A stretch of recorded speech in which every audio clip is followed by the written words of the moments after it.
راباس البوليفية تخيف ضيوفها بل ترهبهم. هنا أذل كبار وسقط عمالقة.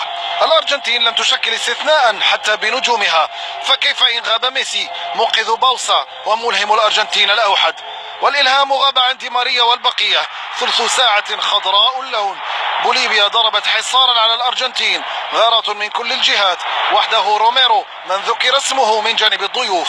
وأول ظهور أرجنتيني على احتشامه جاء بقدم بانيغا وبعد انتصاف الشوط. ودي ماريا رفض التنفيس عن زملائه وعن نفسه أيضا، واختنق قبل أن يسدد.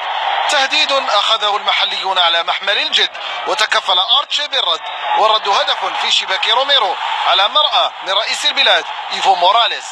نفذ وقود الأرجنتين في شوط ولم تتبقى منه سوى بضع قطرات في خزان دي ماريا.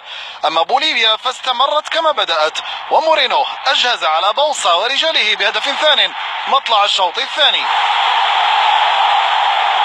براتو أراد تخفيف الوضع لكنه أضاع عنوان الشباك، وتاهت الأرجنتين في أعالي جبال الأنديس في غياب دليلها ميسي.